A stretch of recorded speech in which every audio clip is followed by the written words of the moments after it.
संविधान की ताकत दिल्ली में तो नहीं, लेकिन अभ्यास मंडल जैसी संस्थान में जरूर देखी, बोले पवन खेड़ा। अभ्यास मंडल की 63वीं व्याख्यानमाला में शामिल हुए कांग्रेस के राष्ट्रीय प्रवक्ता पवन खेड़ा ने आज मंच से अभ्यास मंडल के लिए अपने उद्गार व्यक्त किए। पवन खेड़ा ने कहा, मैंने दिल्ली में तो नहीं लेकिन इंदौर में संविधान की ताकत को महसूस किया। यहाँ मैंने देखा कैसे अलग विचारधारा के लोग एक साथ नजर आते हैं। तो मुझे लगता है ये आपको भी अच्छा लगेगा सुनकर, और आप में से कुछ लोगों ने सुना भी होगा कि संविधान महज वकीलों का एक दस्तावेज नहीं है, बल्कि यह जीवन का माध्यम है और इसकी भावना हमेशा से ही युग की भावना रही है। सोच की आप विशालता देखिए। संविधान हमारी सामूहिक आकांक्षाओं को दर्शाता है। इस संविधान की वजह से ही कानून के शासन और मानवाधिकारों की सुरक्षा के लिए हम प्रतिबद्ध हैं।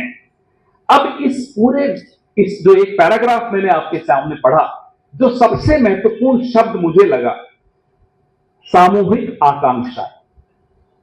सामूहिक आकांक्षाओं पर जाने से पहले संविधान निर्माताओं और हमारे स्वतंत्रता सेनानियों के सामने जो सवाल रहे होंगे, वो किसी भी विचारधारा से आए। मुझे अच्छा लगा कि जो अभ्यास मंडल है, इसमें अलग अलग विचारधारा के लोग अभी मुझसे मिले। कुछ संघ से जुड़े हुए, कुछ भाजपा से जुड़े हुए, कुछ विश्व हिंदू परिषद से जुड़े हुए, कांग्रेस से जुड़े हुए। ये बहुत, मुझे दिल्ली में बैठकर आश्चर्यचकित हो गया मैं यहाँ आकर ये देख, क्योंकि दिल्ली में अब संभव नहीं, पिछले 10 साल से संभव हो ही नहीं सकता, लेकिन यहाँ आप लोग अभी भी इसको जीवित रखा हुआ है। ये हमारे संविधान की ताकत इंदौर में देखने को मिल रही और अभ्यास मंडल ने ये ताकत दिखाई, उसके लिए मैं आप सबको साधुवाद देना चाहता हूं। तो जो हमारे स्वतंत्रता सेनानियों के और संविधान निर्माताओं के सामने सवाल आए थे, तो पहला सवाल जो उनके सबके सामने आया, भारत की आजादी का जो आंदोलन कवर करने वाले विदेश के पत्रकार आते थे, वो पूछते थे, साहब आपका ये देश कभी राष्ट्र बन सकता है? इतनी अलग अलग धर्म, इतनी अलग अलग जातियां, इतनी अलग अलग भाषाएं, कपड़े पहनने के तरीके अलग, भोजन खाने का अलग अलग संस्कृति, आप लोग एक राष्ट्र कैसे बन सकते? ये सवाल गांधी जी के भी सामने आया, बाबा साहब अम्बेडकर साहब के भी सामने आया, नेहरू जी के सामने भी आया, तमाम हमारे आजादी के योद्धाओं के सामने ये सवाल आता था। भाई यहां तो 500 से ज्यादा देश हैं, ये भी बोला जाता था, आप एक राष्ट्र कैसे बनोगे? ज्योग्राफीज अलग अलग, कहीं रेगिस्तान, कहीं पठार, कहीं दलदल, कहीं पानी ही पानी, नदियां। आप लोग नर्मदा का संघर्ष करते हो तो आपको समझ में आता होगा कि वो कितना बड़ा संघर्ष, लेकिन कई जगह नदियां ही नदियां। तो वो हैरान हो जाते थे और हमें मूर्ख भी मानते थे कुछ लोग, जो अंग्रेज पत्रकार आते थे। आप लोग एक राष्ट्र बनने का सपना भी कैसे देख सकते हो?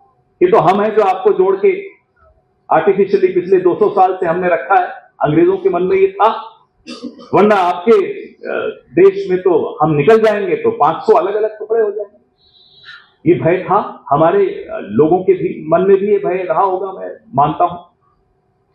लेकिन अगर एक भाषा एक राष्ट्र बना सकती,